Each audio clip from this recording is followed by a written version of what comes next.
Como inovar em sala de aula, fazer aulas diferentes sem surtar. Esse é o tema da nossa live de hoje, um tema realmente que eu percebi que gerou muita conexão com a vida do professor. Eu tô rindo, mas nem deveria estar rindo, né? Eu fiz a votação, como é de praxe, lá no grupo do WhatsApp da pré-comunidade Ensino Maker, né? Que é o local onde eu faço ali as escolhas dos temas da live e tudo mais. E a que ganhou mais votos, né? Foi exatamente essa, né? Como conduzir, como inovar em sala de aula, como fazer aulas diferentes sem surtar. Então, assim, o que eu fiquei me questionando, né? O porquê que esse tema chamou tanto a atenção. Geralmente eu venho aqui falar, vamos dizer assim, sobre uma coisa mais técnica, né? Como é que você dá uma aula assim? Como é que dá uma aula assado? Como é que você planeja uma aula maker? Como é que você trabalha com eletrônica? E hoje, especificamente, vem um assunto quase mais comportamental, porque a gente está lidando aqui realmente com a situação emocional do professor, que também está se mostrando um desafio cada vez maior. Então, o que fica muito presente, né, para mim que estou há 10 anos, né, trabalhando com essa questão da educação, é que os professores eles sabem que a essência do método de ensino não está funcionando, né? Que está difícil engajar os alunos, que está difícil fazer alguma coisa diferente, porém, é muita coisa ao mesmo tempo.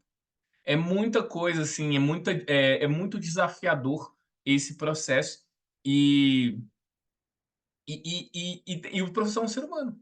No fim das contas, logicamente, o professor é um ser humano e ele é o desafio dele é realmente conseguir fazer tudo que precisa ser feito sem surtar. Tem uma pesquisa, eu não sei, essa pesquisa acho que foi feita em 2022 ou 2023, que feito pelo pessoal da Todos pela Educação e várias outras entidades, que diz mais ou menos assim, que 71% dos professores consideram que estão estressados. 71%. É um número muito alto.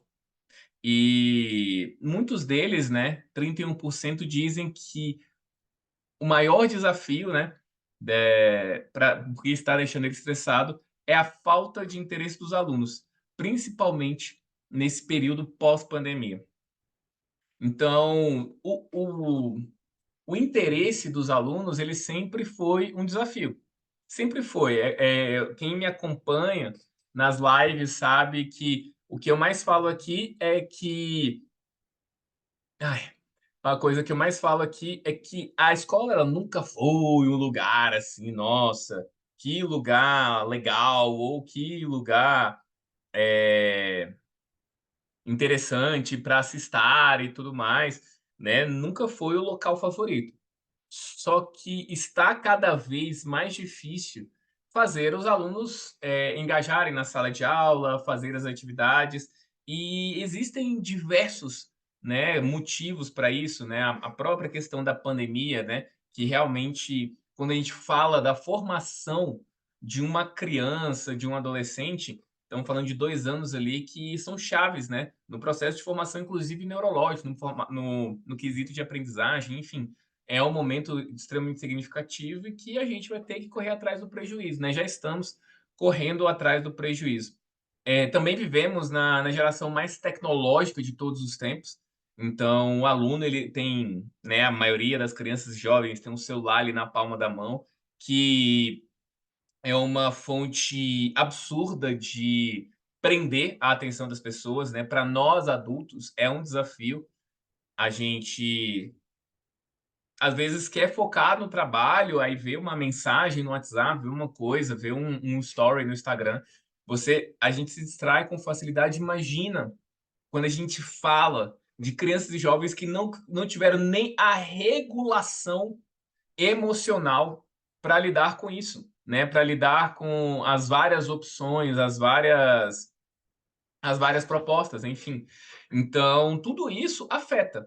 E aí, o que acontece? Ele está diante de uma tecnologia altamente atrativa, com vídeos curtos, com memes, com jogos, com uma explosão imensa de dopamina, né? E aí você tem que competir com algo que é chato, né? Porque estudar não é tão atrativo assim, você demanda um raciocínio lógico, demanda um esforço para estar diante daquela situação. Então, tudo isso acaba contando, né, para essa situação. E, e aí, com isso, os professores estão ficando muito estressados. E, além disso, né, existe uma grande solidão em lidar com desafios grandes e complexos. A gente está falando, né, de professores que lidam com 20, 30, 40 alunos ao mesmo tempo. Muitas vezes você perguntar para um pai de família, principalmente em época de férias, que tem um ou dois filhos, ele vai falar: nossa, é muito complicado. Na própria época da pandemia, então, né, quando estava todo mundo em casa, era mais claro ainda essa situação. E hoje em dia, a gente vê que e o professor, né, que está lidando com 20, 30, 40 alunos e tem que pensar na particularidade de cada aluno, enfim, para lidar com os desafios, lidar com os conflitos, lidar com o interesse, tudo isso é muito angustiante, né? E por isso que a gente vê professores cada vez mais doentes mesmo, cada vez mais doentes. E aí, assim, para conseguir fazer a tão querida inovação, a tão querida, eh, desse processo de mudar, é necessário energia, né, energia para fazer nisso. E quando eu estava pensando em gravar essa live, quando eu estava pensando em trazer esse conteúdo, era trazer ali, vamos dizer assim, os pontos de maiores dores, que a maioria dos professores vive em sala de aula, e potenciais soluções, né, para que a jornada fique mais leve. No fim das contas, é sobre isso, é sobre conseguir o resultado, né, fazer os alunos aprenderem, fazer os alunos se transformarem e, e também fazer os alunos. Fazer os alunos. E você também não ficar, vamos dizer assim, se perder no processo, né? Lilian, olha só, você falou que não tá.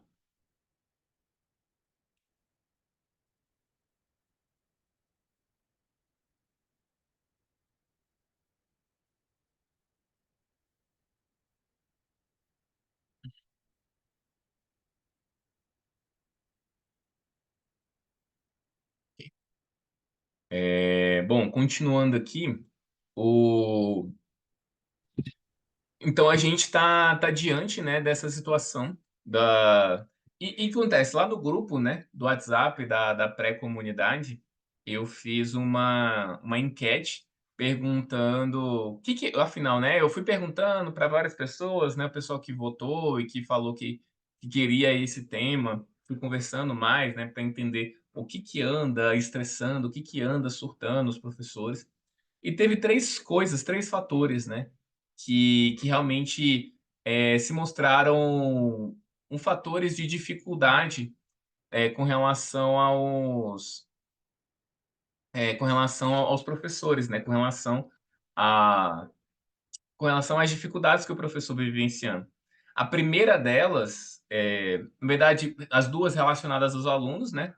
Tanto com a questão da indisciplina, quanto a questão da falta de interesse dos alunos. E, bom, quando eu estava pensando um pouco sobre isso, existem dois fatores, né, que, assim, que são às vezes até contraditórios, mas que acho que vocês vão entender melhor do que eu quero dizer, que leva, que traz essa dificuldade de lidar com as crianças, de lidar com os jovens, né? Quantos professores aqui não são professores de ensino médio? E como eu falei antes, né? A geração de hoje, ela é diferente da geração anterior, né? Estamos, de novo, uma geração que está mais vidrada com tecnologias que não tinham antes, é muito mais difícil, né, de manter o foco, de manter a concentração desses jovens. Existe também não só a própria questão da pandemia, como eu já falei antes, e também tem realmente uma mudança da visão da autoridade. Então, se pega ali da minha geração, da geração ali para trás, e aí eu eu vou trazer uma opinião, né, eu não sou profissional no assunto nem nada, mas o que eu tô falando, o que eu enxergo, e o que eu testo e que acaba funcionando para mim, né. O que eu vejo, muitos professores, né, é muito comum eu ouvir dos professores algo mais ou menos assim: "Ah, os alunos de hoje em dia, eles não respeitam. Ah, os alunos de hoje em dia, eles, sei lá, não estão nem aí para a opinião do professor. Antigamente o professor falava e o aluno acatava e tudo mais, e hoje não, hoje eles são muito mais complicados". E um dos motivos, né, que muda e aí não me cabe dizer se positivo ou negativo, tem vantagens e tem desvantagens, mas também tem vantagens. É que talvez esse jovem, né, ele não estava. Será que ele respeitava mesmo ou ele tinha medo, né? Muitas vezes não quer dizer que ele enxergava o professor ou o adulto como uma referência. Às vezes a gente esquece um pouco do que a gente era na época de adolescente. Não quer, às vezes você só acatava, porque não tinha uma outra consequência. Então, o que eu acredito é que os jovens de antes, né, quando éramos mais jovens, a gente tinha um pouco mais de medo. E por isso não enfrentava, não falava com os professores e tal. E também tem essa questão, uma questão do desrespeito mesmo, né, de falar de qualquer jeito, né, a questão dos jovens, muitos dos jovens de hoje em dia têm essa postura, com relação a lidar com a autoridade, né, de lidar com a questão. E, como eu falei, não é meu papel aqui dizer lados positivos ou lados negativos, mas eu acho que o primeiro passo é entender que essa é a realidade. Essa é a realidade que nós vamos lidar. Essa é a realidade que nós estamos nos deparando. Tá diferente. E aí existem 2 soluções, quer dizer, existem 2 atitudes, 2 caminhos que você pode ir.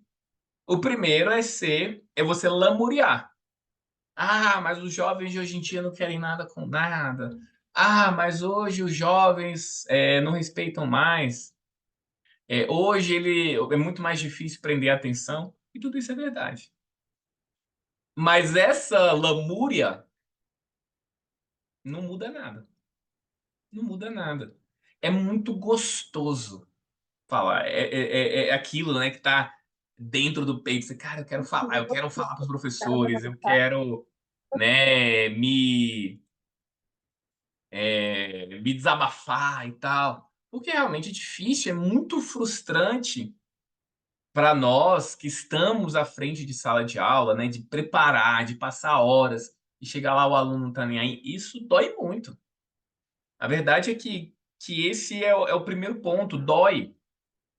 Dói simplesmente ver todo o trabalho menosprezado, porque na verdade eles não enxergam, ninguém enxerga. Vocês, por exemplo, não sabem quanto tempo que eu passei fazendo essa live, quanto tempo eu passei fazendo conteúdo e que muitas vezes é ignorado. Então, assim, eh, as pessoas é comum do ser humano, a gente vai ficar mensurando cada trabalho de cada pessoa, ainda mais os jovens que realmente estão totalmente alheios. Tem uma coisa neurológica de ter um baixo grau de empatia mesmo. Então, tem essa questão. Então, são jovens diferentes, né? E eles vão ter mais dificuldade de enxergar, e isso é muito frustrante. Inclusive, né, enquanto eu estava escrevendo, eu fui lembrando muito da minha experiência no ensino médio, né? Ano passado, eu estava dando aula de itinerário no ensino médio, e realmente é chocante, assim, a atitude dos alunos, né? Então, por exemplo, no caso da escola que eu estava trabalhando, o que acontecia? Itinerário formativo, né, tá nessa questão, nesse limbo, em que ninguém entende direito o que que é. Então, não tem nota, não reprova, não tinha um currículo pré-determinado, eu entrei meio que no meio do semestre. Era uma aula que era num turno contrário, então os alunos eram da manhã, eles estavam lá à tarde.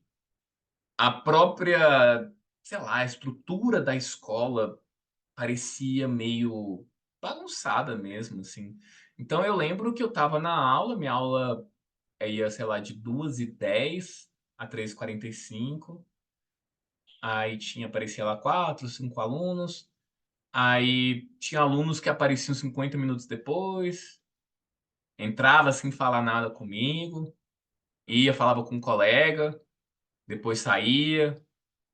Então, assim, eu ficava chocado com aquilo. Pô, cara, como assim? Né? A pessoa ela não me perguntou, né? Ué, pô, professor, licença, posso entrar? Desculpa o atraso, até inventar uma desculpa eu tava esperando. Mas simplesmente entrava, fazia. Ah, professor, e aí, pessoal, vocês precisam trazer tal material? Trouxe? Aí na aula seguinte, e aí, pessoal, trouxe material? Então é assustador. Assustador, né? Realmente, assim, é muito frustrante. E mas uma coisa que eu também percebi, e de novo, estou falando da minha história, e eu acredito que isso faça diferença. Beleza, são adolescentes, são pessoas que não estão nem aí. O fator, no meu caso, né? Acho que o fator de não ter nota, de não ser uma matéria obrigatória. Quer dizer, ela era obrigatória eles irem, mas não era obrigatório eles fazerem os projetos. Ficou muito pouco claro, porque eu entrei no meio do caminho e tal. Mas, por exemplo, a primeira atitude que eu é, que eu passei, né, naquela situação. Chegou os alunos, então no primeiro dia, assim, eu ficava, gente, por favor, silêncio, pessoal, respeito aqui, tarará. No segundo dia, cara, não vou fazer isso. Não sou obrigado a fazer isso. E aí, eu comecei a aula e fiquei calado. Eu fiquei calado. E ali, naquele ponto, eu estava disposto a ficar a aula inteira calado. E foram, sei lá, 10, 15 minutos. Até a hora que o pessoal foi meio que se tocando, né? Ah, não, não, fica quieto aí, fica quieto aí. E eu só comecei a falar depois que todo mundo ficou em silêncio. Então, assim, ali você vai trazendo um pouco da mensagem não verbal, de respeito mesmo, de, ô, gente, ó, vamos lá, vamos conversar. Começar a trazer regras mais claras. É o seguinte, depois de 10 minutos, ninguém entra. E não vai entrar. Não vai entrar. Ah, mas professor, não vai entrar. Porque me atrapalha. Eu preciso tocar um projeto, eu preciso trazer instruções. Então não dá para a pessoa entrar depois. Teve uma aula, a primeira aula que eu fui fazer era para eles fazerem o labirinto de papelão. Acho que eu levei o papelão e pedi para eles levarem ou fita crepe ou cola quente. A maioria não levou, né? E aí começaram a fazer lá o projeto para ter gente cortando papelão na mão. Teve gente tentando grudar ali com. Nem tava conseguindo grudar, enfim. Tava totalmente tosco o processo. E aí você fala, não, não, e aí, como é que você faz? Não vou fazer. Eu deixei claro, na próxima aula eles não esquecem. Pô, eu não vou passar o perrengue de não ter feito o projeto, de não ter passado pela situação. Então, assim, algumas coisas são determinadas a partir de regras claras, de coerência e de alinhamento de expectativas, né? De a gente não ficar implorando muito. Porque, principalmente, e aí aqui eu estou partindo do pressuposto que vocês estão querendo, ou querem trabalhar, ou trabalham com uma aula make, com uma aula de projetos, nossa aula é legal. Nossa aula é interessante. Nossa aula agrega. Tipo, vale a pena fazer. Vale a pena fazer parte dessa aula. Então, é ter essa clareza de quem está perdendo são eles. Mas é um processo, são dias bons, dias menos bons, e aos poucos você vai estabelecendo, mas ter essa coerência é muito importante. Tem uma frase que para mim fica muito clara, e isso aqui não é sobre maker, é sobre qualquer coisa, sobre qualquer grupo que você esteja à frente, né? Se você precisa dizer que é o líder, se você precisa a todo momento dizer que você é autoridade, você não é autoridade. Se a todo momento você precisa dizer que é autoridade, você não é autoridade. Você pode até ter o título, Agora, quando você fica toda hora assim, ô gente, ô, me respeita, tá? Eu sou o professor, não sei o quê, fica gritando. Cara, se você tá tendo que falar várias vezes, tem alguma coisa na sua atitude que pode ser diferente. Logicamente, varia de realidade para realidade, né? E, e até curioso, quando eu estava nessa escola, eu estava numa escola particular, né? E, e eu lembro que até um colega, um dos meninos, na verdade, tinha vindo de uma escola pública e tal, e tinha todos esses problemas de engajamento mesmo. Eu confesso que eu não fui tão bem sucedido assim na tive bons momentos, mas não consegui engajar eles a todo momento. Mas engraçado que o garoto de escola pública falou assim, muitas vezes assim, no caso da escola particular, a dificuldade ele percebia assim que os meninos estavam nem aí mais ainda. Que se tivesse quem tivesse numa aula daquela, numa escola pública, talvez estivesse mais engajado, né? Ele comparando as duas realidades mesmo, né? Que ele vivia e tudo mais. Então, nem é necessariamente, né? Se é porque a pessoa vive uma realidade X ou uma realidade Y. Muitas vezes, eu já vi até dados estatísticos disso mesmo, assim, de professores que se sentem mais realizados ou menos frustrados trabalhando em escola pública, porque você tem essa sensação, né, de transformação e tudo mais. Na escola particular, muitas vezes, e de novo, não é uma generalização, você está ali, o importante é quem está pagando, né? Então a coisa do objetivo da missão fica um pouco para trás e fica mais sofrido para o professor. Mas eu estou divagando aqui, estou querendo falar um pouco sobre o perfil dos jovens, e eu estava falando que os jovens são diferentes. Porém, os jovens de hoje são muito parecidos com os jovens de qualquer época. Então, os jovens, eles. Em qualquer. Gente, presta atenção na vida de vocês. Eu escutava isso dos meus pais na época da adolescência, talvez vocês escutavam também. A gente começa a falar isso quando fica mais velho, e provavelmente nossos filhos falam isso também. Nossos pais, quando nós éramos adolescentes, falavam assim: não, mas a geração de vocês é muito mais desrespeitadora. Os jovens de hoje em dia os jovens sempre estão perdidos, gente. Acho que não existe uma geração que o pessoal fala: nossa, esses jovens estão bons. Esses jovens, pô, agora vai.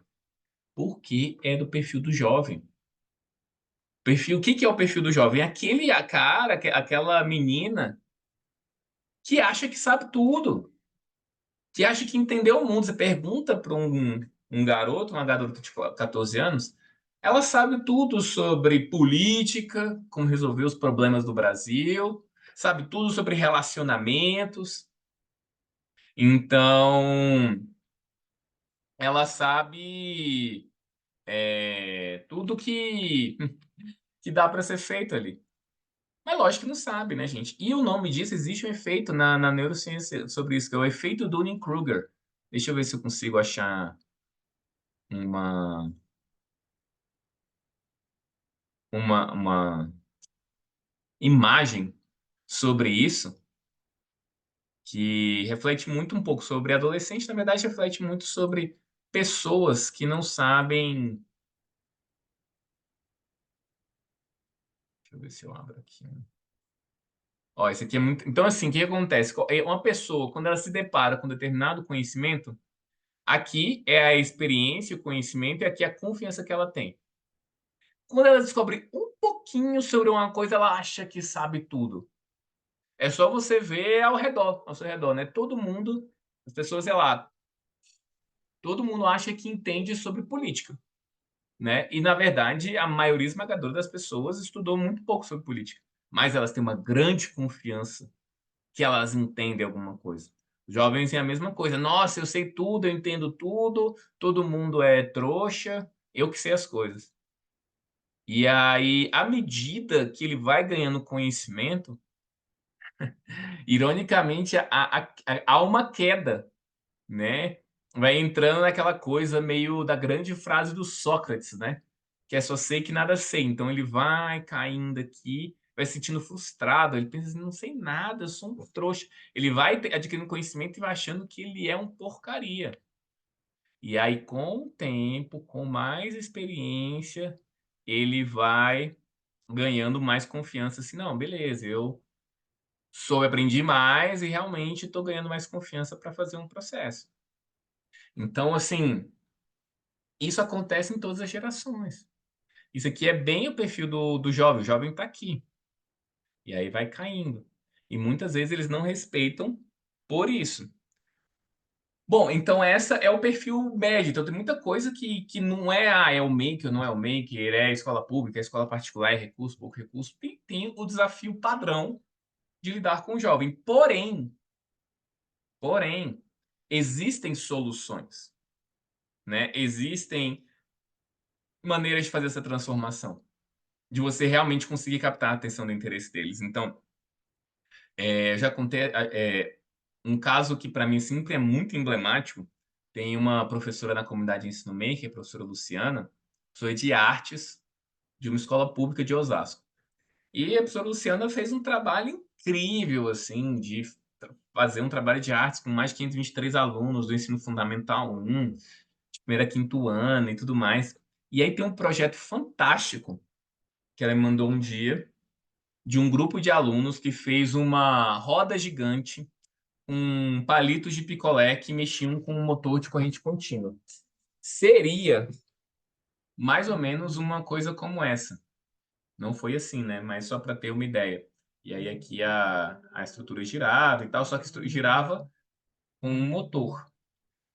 E aí, cara, aquela hora que o cara vai mandar a furadeira, nem sei se tá dando para ouvir aí.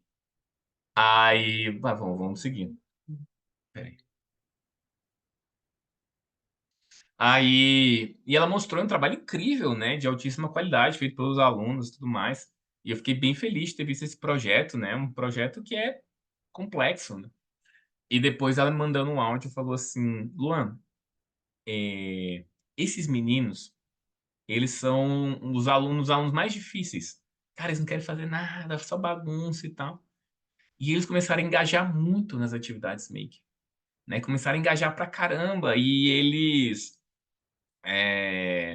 começaram a não, e mais interessante, ela falou assim, teve um dia que eu fiquei ela falou, né, eu fiquei de cara, porque logo depois do maker, eles iam ter uma aula de educação física, né. E cara, educação física é a grande queridinha da dessa garotada, né, ainda mais desses meninos são mais agitados, tudo mais. E aí os meninos estavam lá fazendo o projeto, perguntou para a professora assim: "Prof, será que a gente pode não ir para aula de educação física, para a gente ficar aqui no Maker fazendo o projeto?" Ela: "Ô, caramba, não, com certeza e tal". Então ela brincou assim, né, a primeira vez que eu consegui vencer a educação física. E por que que eu tô contando essa história, né? Porque cada vez mais eu vejo ali, né, de alunos da comunidade Ensino Maker, de pessoas que vão entrando em contato com esse universo. Primeira coisa, elas falam assim, que elas ficam surpresas, como muitos alunos, né, desses alunos, o pessoal fala assim: "Ah, esse aluno aqui é complicado, esse aluno aqui não quer nada com nada", como eles deslancham nesse tipo de atividade. Já ouvi também vários relatos espera aí. Já ouvi também vários relatos de pessoas que, como é que fala? De professores, né, que têm alunos autistas, alunos com TDAH, e como a atividade maker, ela consegue integrar e fazer esses alunos, realizarem as atividades. Então, assim, e por que que isso acontece? Porque muitas vezes essas atividades elas estão conectadas ao interesse dos alunos. Então, assim, um dos grandes pulos do gato de uma atividade maker é deixar os alunos um pouco mais livres para colocar a identidade dele naquele projeto. Então, sei lá, por exemplo, eu ensino aqui, eu vou falar: "Gente, ó, hoje eu vou ensinar como ligar uma luz com uma bateria moeda". Isso aqui por si só, primeiro, né, já dando até um passinho atrás. Muitas vezes só isso aqui, né, os meninos já ficam loucos: "Caramba, que legal, o LED acendeu, o motorzinho, nã-nã-nã". Então isso já é muito bacana, já é muito diferente. Mas não só isso, é a oportunidade de falar: "Tá, que eu vou criar com isso?". E aí você fala: "Ó, cria um mascote, mas é um mascote que você quiser. Cria um transporte, mas é o transporte que você quiser. Ó, existe esse leque de projetos, qual você acha mais interessante de fazer?". A chance desses meninos engajarem é muito maior. Primeiro, porque ele verá um resultado do que você vai fazer, um resultado direto e concreto. As aulas expositivas, elas têm, ganhos mais abstratos, né. Tipo assim, o aluno fica perguntando: "Ah, para que eu vou fazer isso para que isso vai servir na minha vida?", e tudo mais. Muitas vezes o projeto Maker ele tem um ar de desafio, né, que também gera essa dopamina, que gera esse engajamento, gera essa vontade de continuar fazendo. Então, é algo que é totalmente tem que estar no radar. O maker ele não é a grande bala de prata, ele não é a grande salvação da educação, não é isso que eu estou falando, né. Não é tipo assim: "Ah não, meus alunos não engajam porque não tem maker, se tivesse maker engajaria", não. Muitas vezes o assunto é mais complexo, né. Esse tem a família do aluno, tem a origem do aluno, tem o laudo do aluno. Agora o que não dá é para ter a mesma ideia, o mesmo formato de aula, só um estilo de aula, e você querer que o aluno se adapte. Então isso que é o mais complicado. Volta naquele assunto que eu falei lá no início. Você fala: "Beleza, eu quero poxa, os alunos já hoje não engajam, os alunos de hoje são mais difíceis". Mas se tem uma certeza que existe nessa vida é que você continuar do mesmo jeito, não adianta, tá? Bom, dito isso, é importante a gente compreender a forma de se conduzir uma atividade maker. Então não é só também achar que, eu vou fazer uma atividade maker e de repente eles vão engajar e vai ser lindo e tal. Existe um processo para isso, né. Então, eu conversei com vários professores hoje, né, perguntando os desafios e tudo mais, e eles falavam assim, muitas vezes quando eu queria fazer atividade acontecia de tudo, várias coisas davam errado. Tinha aluno que ficava fazendo corpo mole para fazer atividade, tem aluno que teve uma professora que falou assim: "Tem uma atividade da catapulta de parede de picolé", e aí beleza, eles começaram a fazer, achou muito legal, e tal. Depois eles ficaram só atirando bolinha um no outro, mas esqueceu qual era o propósito da aula, começou a fazer umas bagunças e tudo mais. De alunos que têm, assim, um de querer tudo pronto. Né, então falar assim: "Ó, agora vocês têm que usar a criatividade de vocês e vai lá e tal". E o aluno trava. Ele precisava, né, do professor ali passo a passo e tal. Tive professor falando que para a aula dele dar certo, ele tem que fazer uma pré-montagem para os alunos antes de entrar na aula, porque a aula dele é muito curta. A aula é de 45 minutos, se você não tiver essa pré-montagem, os trabalhos não acontecem. Então, assim, cada caso é um caso, mas muitas dessas questões elas demandam, assim, a forma de conduzir a atividade. E, de novo, geralmente naquele equilíbrio entre não dar um passo a passo de atividade, mas também não deixar completamente solto. Você tem que ter uma proposta muito clara. E algo que também é importante é você ter clareza de cada etapa do processo. Então, assim, não adianta, né, você chegar e falar assim: "Ó, gente, faça um projeto aí e tudo mais", principalmente porque a maior parte dos alunos não está acostumada a ser autônomo. Então, se você tira essa se você, na verdade, dá essa autonomia de uma hora para outra, ele vai travar. Ele vai e esse travar vai acontecer 2 coisas, ou ele vai exatamente fazer um corpo mole, ou ele vai começar a fazer bagunça, ou ele vai brincar. Por quê? Porque a atividade não está proporcional ao nível de o desafio não está proporcional ao nível de habilidade dele. Então ele não vai emergir na atividade. Então, por exemplo, se você está fazendo está começando a trabalhar com eletrônica, você não vai chegar assim, faça um circuito, liga e desliga. É muita coisa. Começa simples, começa com um LED e uma bateria moeda. Começa com uma proposta de uma temática específica. Um transporte. Constrói o transporte aí, constrói um bonequinho, constrói sei lá o quê. Porque se você só soltar, não vai adiantar. E aí você vai acompanhando cada grupo de alunos, mas tem um passo a passo. Comece com um projeto muito fácil mesmo. Porque para conquistar essa autonomia, o que o aluno precisa? Ele precisa saber que ele consegue. Ele precisa ganhar confiança, saber que o professor, a professora não precisou ficar ali do ladinho dele o tempo todo para ele entregar o projeto. Então, assim, e aí depois você pode ir além nessa jornada. Por exemplo, quando eu estava, né, ano passado, dando aula para o ensino médio, eu fui fazendo exatamente isso. Comecei com um projeto simples, labirinto de papelão. Demoraram uma, duas aulas, deu muito certo. O pessoal fez uns projetos bem legais. Depois eu fui para a atividade do LED. Eles fizeram esse mascotinho, foi muito bom. Inclusive, tive dois casos de grupos de alunos que os alunos falaram assim: Nossa, professor, eu fiquei o final de semana inteiro debulhado nesse projeto, fiquei procurando na internet como é que faz um circuito liga-desliga, não sei o que e tal. E é uma atividade que não valia nota, era uma atividade que eu nem falei que eles precisavam fazer no final de semana, mas ficaram tão imersos que eles fizeram, cada um fez um trabalho criativo, foi incrível. E aí eu acabei dando um salto maior do que a perna. Falei assim, não, eles já estão mais maduros, vou pedir para eles fazerem um projeto mais complexo. Pedi para eles escolherem um projeto e eles tinham 5 semanas para fazer. E aí deu muito errado. Deu muito errado. E aí, de novo, a gente precisa entender como é que a mente humana funciona.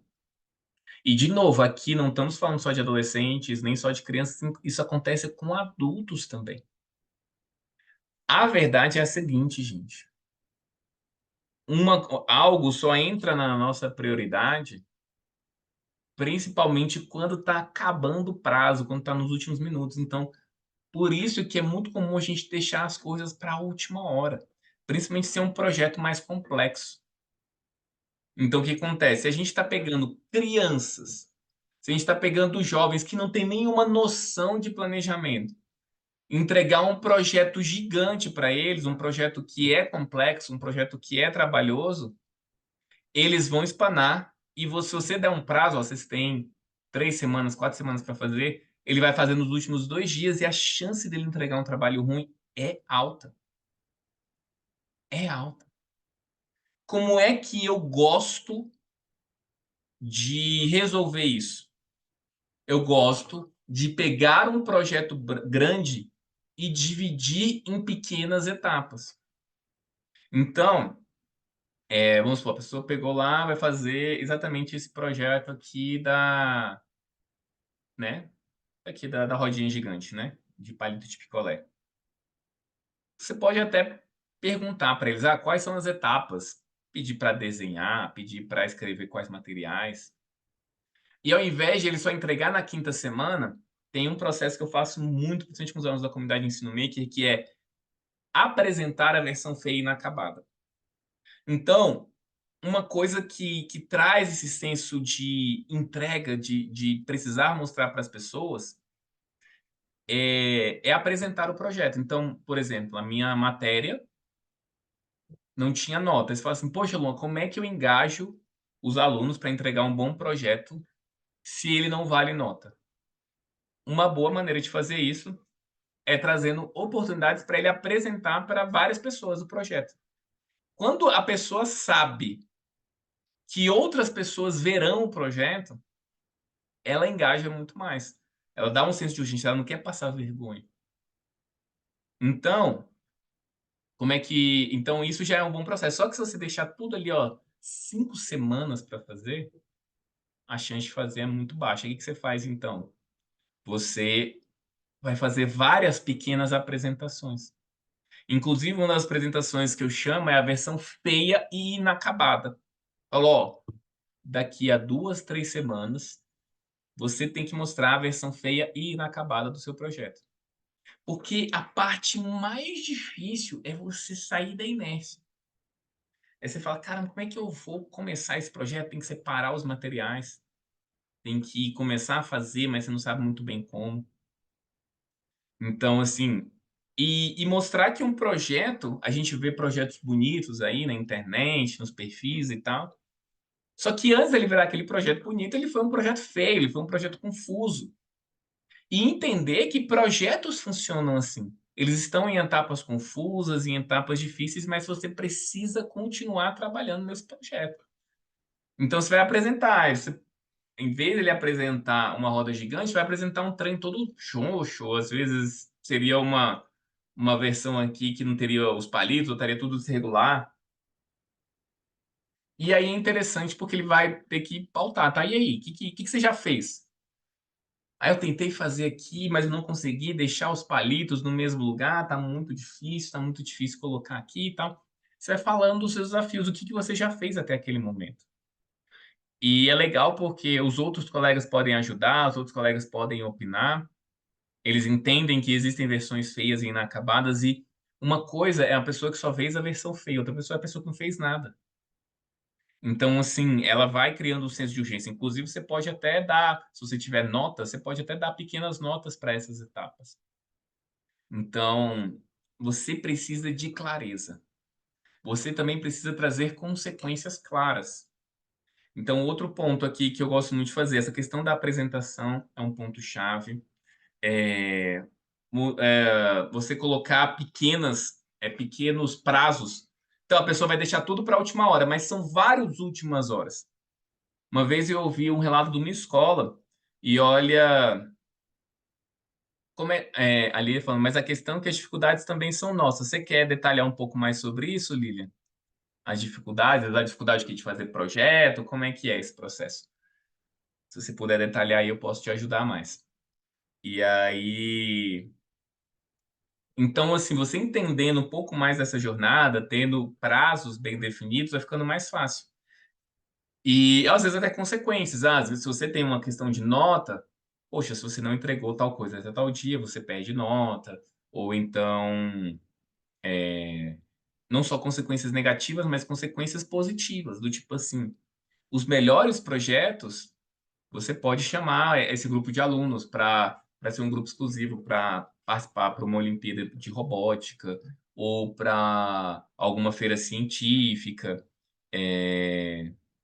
enfim. Ó, você está falando aqui da dificuldade do projeto, é, dificuldade em fazer o projeto, a dificuldade do próprio projeto, de conseguir ajudar o aluno naquilo que ele não conseguiu fazer.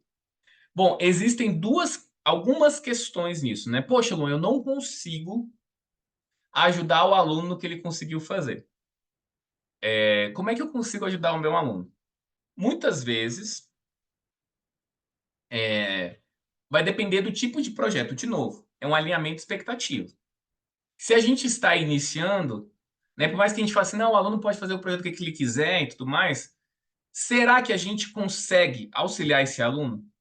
Então, assim, quando nós vamos dar uma aula Make, nós precisamos, assim, o que eu gosto sempre de dizer, nós não precisamos dominar ferramentas. Você não precisa dominar as ferramentas, não precisa saber todos os detalhes de programação, você não precisa saber todos os detalhes de eletrônica, você não precisa saber todos os detalhes de robótica. Porém, você precisa de uma vivência mínima em cada ferramenta dessa. Você precisa de uma vivência mínima em eletrônica, você precisa de uma vivência mínima em programação, precisa se capacitar para isso, né? E aí, então tem esse primeiro ponto, né? Você entendendo os princípios, você não precisa entender tudo, mas se entendendo os princípios básicos já ajuda. Um outro ponto é a escolha do projeto por parte do aluno. Às vezes o aluno escolheu um projeto mirabolante. Não são todos os projetos que têm que dar certo. Inclusive, o aluno ele pode aprender uma lição com isso. Do tipo, eu acho que eu vou ter que fazer um reajuste de rota, porque eu peguei um projeto além da conta. Então a gente tem que aprender a a medir um pouco isso, né. E eu sei que dá um aperto no coração, né, dá um aperto no coração, a gente caramba, se você vamos supor, você está fazendo 5 propostas de projetos, 4 deram errado, a gente, tipo assim, é uma responsabilidade nossa, a gente tem que rever. Agora, se você tem 5 propostas de projetos e uma deu errado, você pode aproveitar inclusive essa história para mostrar para o aluno que às vezes as coisas não dão certo e tudo mais. E de ver como é que você se aprimora nesse projeto. Outro ponto também importante é que um professor maker, ele não é como um professor de um conteúdo específico. Sei lá, um professor de matemática, um professor de biologia, que é um cara que geralmente domina um conteúdo. Na vida real tem várias coisas que a gente não domina. O professor maker, ele é um facilitador. Ele é um encaminhador, ele é um cara que vai mais ajudar você os alunos fazerem a pergunta certa do que ele lá ensinar como é que faz cada coisa. Então, assim, o que, que a maioria das pessoas, a maioria das pessoas perguntam? Ah, Luan, você tem projeto de matemática, projeto para física, projeto para quantos projetos de geografia você tem? Essa não é a pergunta certa. A pergunta certa é, cara, eu vou aprender essa ferramenta e como é que meu aluno ele vai pensar num projeto usando programação, usando robótica, usando eletrônica? Não é um projeto pronto. Então, assim, isso vai fazendo que a gente entenda melhor cada jornada, de que a gente não precisa, né, ter o sucesso de cada aluno.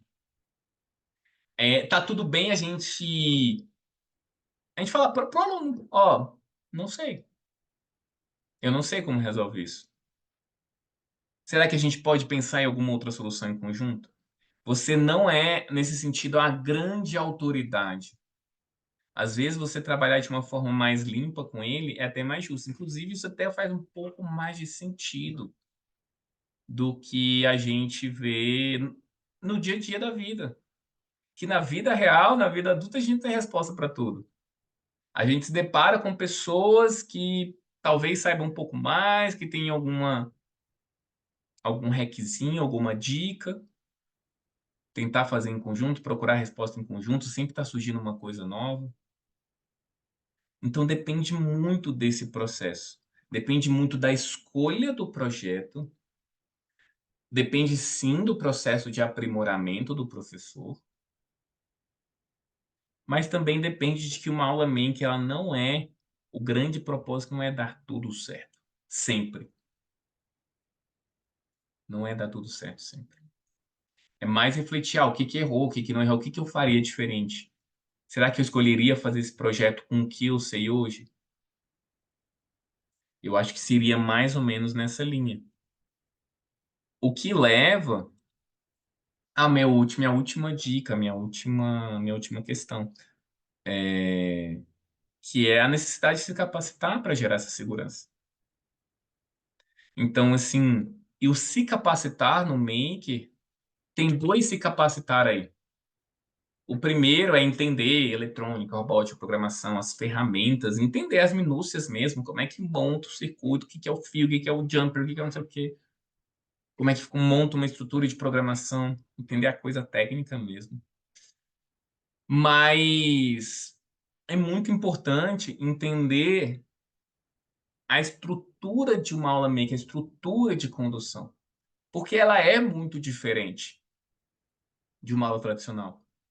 Uma aula tradicional, a gente tem até essa segurança. Eu sei, eu vou falar hoje sobre logaritmo, então eu sei, ó, lá no livro tem log de A na base B, não sei o que, tem a propriedade 1, a propriedade 2, a propriedade 3, depois tem o exercício tal, depois tem essa lista, depois tem a lista de vestibular, já está pronto. O Maker, ele não é bem assim. O Maker, na verdade, ele envolve mais o aluno criar. As instruções são mínimas dos professores. Você ensina um fundamento, como é que você liga um LED, como é que você faz um pequeno circuito, e o resto é com eles, é experimentação, é criação. Porque um dos motivos que... É por isso que surta, ué. Você quer garantir que os seus 30 alunos, né, que você consiga resolver e fazer os projetos dos 30 alunos. Não é o seu trabalho. Não é o seu trabalho. É lógico que você vai surtar. É lógico que você vai ficar doido. Se você não está pronto para lidar com a frustração do aluno. Tem uma coisa que é muito comum, principalmente no Scratch, que é assim, no início o pessoal está tentando programar, fazer jogo, e toda hora fica perguntando, professor, como é que faz a animação assim? Professor, como é que faz? Você fala, ó, daqui a pouco eu vou aí. E aí, o fato de demorar, o fato dele demorar um pouquinho, o aluno já fuçou alguma coisa, não, já resolvi. O fato, às vezes, de você estar sempre disponível, né, que você vai lá e vai resolver, já deixa o aluno relaxado, porque ele não vai pensar por conta própria. Eu sei que o professor vai virar aqui e vai me dar uma resposta. Agora, se você deixa ele se frustrar um pouquinho, ele vai indo um pouco mais. Aí você vai, e quando for perguntar, ao invés de dar respostas diretas, pergunta assim, primeira coisa, não pergunta assim, eu sei a resolução, e por mais que a gente saiba, porque às vezes você olha assim na hora, você bate o olho, você já sabe o que é quando você está mais calejado. Você fala assim, como é que você tentou fazer? Eu tentei fazer assim, assim, assado. Por que você acha que não deu certo? Às vezes, não é regra, mas às vezes, essas perguntas, elas já ajudam bastante nesse processo. Deixa eu só responder sua última pergunta, Lilian. Se a programação no curso, você aprende no curso, a gente tem o passo a passo iniciando do zero no Scratch, na linguagem de blocos, tá bom? Então a gente explica todos os detalhes da plataforma, no grupo do WhatsApp você pode tirar dúvidas, então assim, lá tá realmente tudo mastigado, não só na programação, na robótica, na eletrônica, mastigado, tá bom? E também sobre a metodologia. E então, cada vez mais você vai pegando esse processo. E o aluno vai ganhando confiança, que ele consegue fazer sozinho. Você tem que começar com pouco. Se você percebe que os seus alunos são um pouco autônomos, eles precisam de vitórias. Que nem acho que também tem um professor que falou, a gente deixa tudo meio preparado. Ao invés de você deixar, às vezes, não, mas senão eles vão ficar frustrados, que o projeto vai ser ruim. Então faz projetos mais simples, você tem pouco tempo de aula. Não vai fazer projeto mirabolante. No caso desse professor, ele falou assim, eu tenho 45 minutos de aula, então o que eu faço? Eu tenho 30, 40 alunos, a gente faz uma pré-montagem, aí o aluno vai lá e monta o projeto dele e tal. E aí na próxima aula é a mesma coisa, tem que ter essa pré-montagem, porque é pouco tempo. E aí eu perguntei para ele, por que que você tem 45 minutos? Por que que tem que ser um projeto por aula? Tem que ser um projeto por aula. Aí ele falou assim, por quê? Eu perguntei, né, por que que tem que ser? Porque a direção determinou, mas a direção falou por que que tem que ser só um projeto por aula? Eu acho que ela se baseou em outras metodologias de outros lugares. Eles nem sabem o motivo. Então, por que seguir essa regra a ferro e fogo? Ao invés de, tipo assim, tenho 45 minutos de aula. O projeto, eu vou fazer a parte um na aula, vou fazer a parte 2 na semana que vem, vou fazer a parte 3 na outra semana. Ou então vou fazer projetos mais simples. Mas cuidado para você não estar fazendo o trabalho pelo aluno. Porque senão vai ficar chato, senão vai ficar frustrado. Não é o seu trabalho. Não é o seu trabalho. E é por isso que os professores estão surtando também, principalmente na parte de projeto. Porque eles querem ter o mínimo entregável, os pais querem o mínimo entregável, os professores. Ou você faz projetos mais simples, mas que são eles que fizeram, ou você faz projetos mais complexos, mas que vai durar mais aula. Mas sempre preconizando essa autonomia do aluno. Desapega um pouquinho disso daí. Que eu tenho certeza que a coisa vai ficar mais leve. E por último, o que é importante também a gente falar, aí no nível mais de como lidar com os desafios da vida, o que acontece? Às vezes o desafio ele é grande mesmo, mas muitas vezes o que acontece é que a frustração que você está sentindo não é porque você tem muito trabalho, mas é porque sempre fica aquela pulguinha atrás da orelha que é tipo assim, será que eu podia ter feito mais? Será que tinha alguma coisinha aqui que eu poderia fazer diferente que meu aluno ia ficar mais feliz? Ou mais feliz, ó. Mais feliz também, né? Mas que ele ia engajar melhor. Será que tá me faltando alguma técnica, alguma coisa? Então, assim, o que que você tem que ter em mente? Se você fez tudo que estava ao seu alcance para se planejar, se você está buscando as capacitações, né? Se você está buscando saber mais as coisas, se você fez tudo que estava ao seu alcance, você pode ficar em paz. Pode ficar em paz, você está fazendo tudo que está ao seu alcance. Agora, sim, se você sabe, por exemplo, que existe uma forma de fazer diferente. Por exemplo, a comunidade de ensino maker. São 12 parcelas de 52,62. Aí tem gente que fala assim, pô, tá caro. Bom, é o conhecimento, meu conhecimento de 10 anos, que está compilado em um curso de R$ 497. De 12 vezes 52, que R$ 52 é um lanche aí, olhe lá.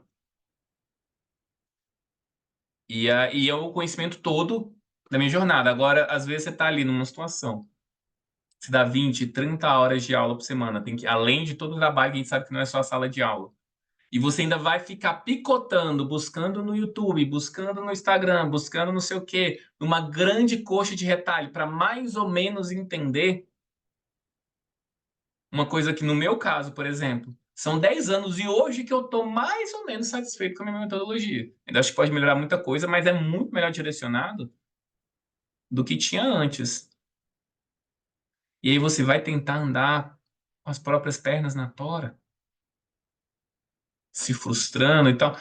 Muitas vezes, num nível de estresse, com quantidade de professores que estão tomando remédio, que estão frustrados. E a frustração não é só o burnout, não é só o excesso de trabalho, mas também não está tendo resultado. O que cansa, muitas vezes, não é a exaustão do trabalho, é trabalhar muito, se empenhar muito e não ter resultado. E aí, então, assim, tem uma certeza que eu tenho, que é, cara, vocês professores são muito dedicados. São muito dedicados. Não dá para falar que o professor faz corpo mole. Não dá, cara. A galera dá o sangue. Só que não adianta nada você fazer esforço na direção errada. Já passei por várias situações na minha vida em que eu trabalhava muito, muito, muito, muito. Ainda faço, ainda tenho um pouco dessa rotina, trabalhar muito, muito. Assim, a exaustão é, cara, não tô conseguindo, não tô conseguindo, não tô conseguindo. E às vezes é uma mudança de rota que falta para você conseguir. E é isso que vai gerar, assim, que vai acabar com o burnout, porque não é só sobre trabalhar muito, é trabalhar e não ter resultado, e não valer a pena.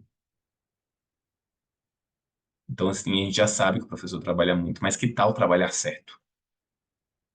E é isso que a gente está se propondo na comunidade Ensino Médio. Beleza? Então é isso aí. Vou ficando por aqui. Espero que esse conteúdo tenha ajudado você. Para quem está vendo a gravação, se quiser deixar um comentário depois para eu responder. Beleza? Valeu, pessoal. Boa noite.